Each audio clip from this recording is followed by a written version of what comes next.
Good afternoon. I'm Pastor John, and I'd like to welcome you to Light on the Hill this week. Our theme for this week is going to be on stress and anxiety, so I'm going to go ahead and get right into things with our scripture. Our scripture today is from Mark 4:35 through 41. Late that day, he said to them, "Let's go across to the other side." They took him in the boat as he was. Other boats came along. A huge storm came up. Waves poured into the boat, threatening to sink it. And Jesus was in the stern, head on a pillow, sleeping.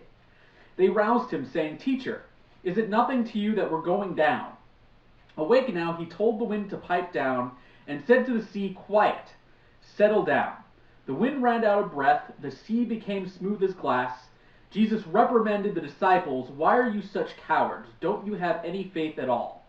They were in absolute awe, staggered. "Who is this anyway?" they asked.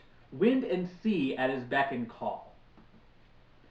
So this passage is interesting kind of for a few reasons. The first is that this is at the very beginning of, within the Gospel of Mark, what could be called Jesus' Galilean ministry. This is when he was actually ministering around the Sea of Galilee, which is a lake that's in pretty much the middle of ish of Israel. And it was the freshwater lake within all that ran along the Jordan River.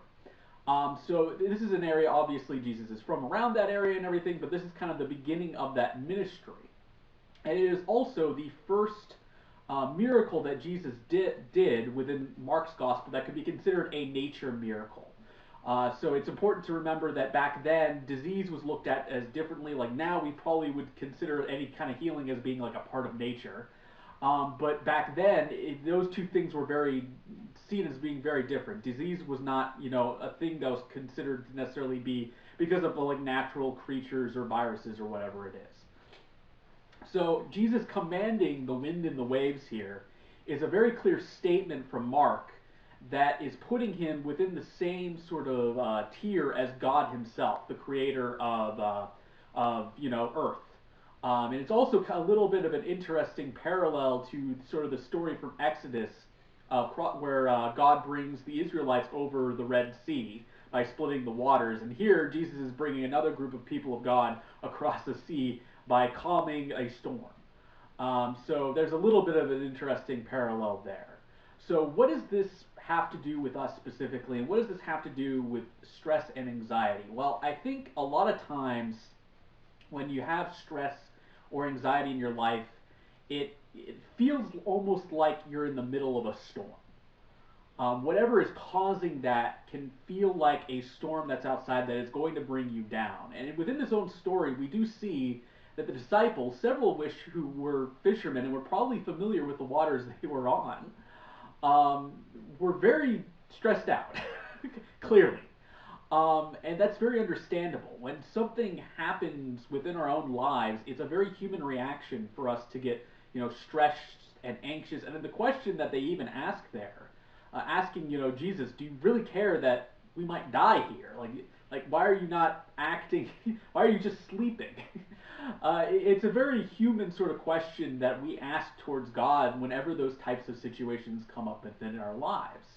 And God, of course, tends to respond in the way that He wants to respond. And in this case, Jesus responded by calming the wind and the waves and then somewhat reprimanding them for being afraid that, that things were going to not go the way that He had planned for them. And so I think that that is something that we need to sort of keep in mind when we ourselves are going through storms in our lives. Now, I want to be clear here. I tried making it clear, but I want to really make this clear and get this point home. This is not to say that if you feel stressed out when something is happening, that's either in your control or out of your control, that is causing you to get stressed and anxious, that is not that itself is not a bad thing. And even the asking, I would say, that question of, God, why are you putting me through this, is completely understandable. Especially if it's a case where you feel like you're being obedient to God by doing what you're doing and you're now running into a storm. In this case, that's exactly what happened to the disciples.